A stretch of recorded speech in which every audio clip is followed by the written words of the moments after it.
பிரம்மன் நம்ம தலையெழுத்தை எவ்வளோ மோசமாக எழுதியிருந்தாலும் சரி, அது முருகன் திருத்தி தான் எழுதுவார் கண்டிப்பாக.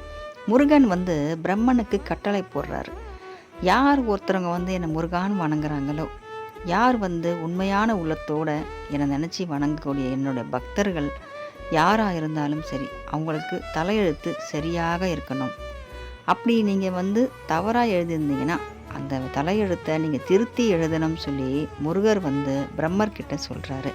பிரம்மரும் அந்த கட்டளையை ஏற்றுக்கிட்டு, இனிமேல் உங்கள் முருகர் பக்தர், உங்களை வணங்கக்கூடிய பக்தர் யாராக இருந்தாலும் அவங்க தலையெழுத்து சரியில்லைன்னா நிச்சயமாக நான் அவங்க தலையெழுத்தை திருத்தி எழுதுவேன் அப்படின்னு பிரம்மரும் முருகன்கிட்ட வாக்கு கொடுக்குறாரு.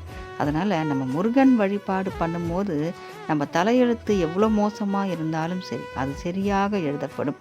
பிரம்மர் பாவக்கணக்கு புண்ணிய கணக்கு பார்த்து தான் நமக்கு தலையெழுத்தே எழுதப்படுறாங்க. ஆனால் நம்ம முருகனை வணங்கும் போது நம்ம பாவக்கணக்கு எல்லாம் பாதியாக மாறிடும். அது எவ்வளோ பெரிய நம்ம பாவமாக நம்ம செஞ்சிருந்தாலும் சரி, மனம் வருந்தி மனம் திருந்தி நம்ம முருகான்னு நினைக்கும் போது அந்த பாவங்கள் எல்லாமே பாதிக்கு பாதியாக கழிக்கப்படும். மீதி இருக்க அந்த பாதி பாவத்தையும் முருகனுடைய துணையால் நம்ம ஜெயிச்சிடுவோம். ஆனால் சின்ன சின்ன இன்னல்கள், கஷ்டங்கள், சோதனைகள் எல்லாமே வாழ்க்கையில் இருக்க தான் செய்யும். ஏன்னா நம்ம கர்மாக்களை கழிக்கிறதுக்கு தான் பிறந்தே இருக்கிறோம். அப்போது இந்த கர்மாக்களால் நம்ம ரொம்ப கஷ்டப்படுறது. முருகன் வழிபடும் போது நம்ம அந்த கர்மாக்களை கொஞ்சமாக நம்ம அனுபவிப்போம். முருகனுடைய அருள் தான் நமக்கு கடலளவு இருக்கும். இந்த கர்மாக்கள் நம்ம கடுகளவு தான் இருக்கும். ஆனால் கடலளவு முருகனோட அருளை வச்சுக்கிட்டு இந்த கடுகளவு கர்மாக்களை நம்மளால் கடந்து போக முடியாதா?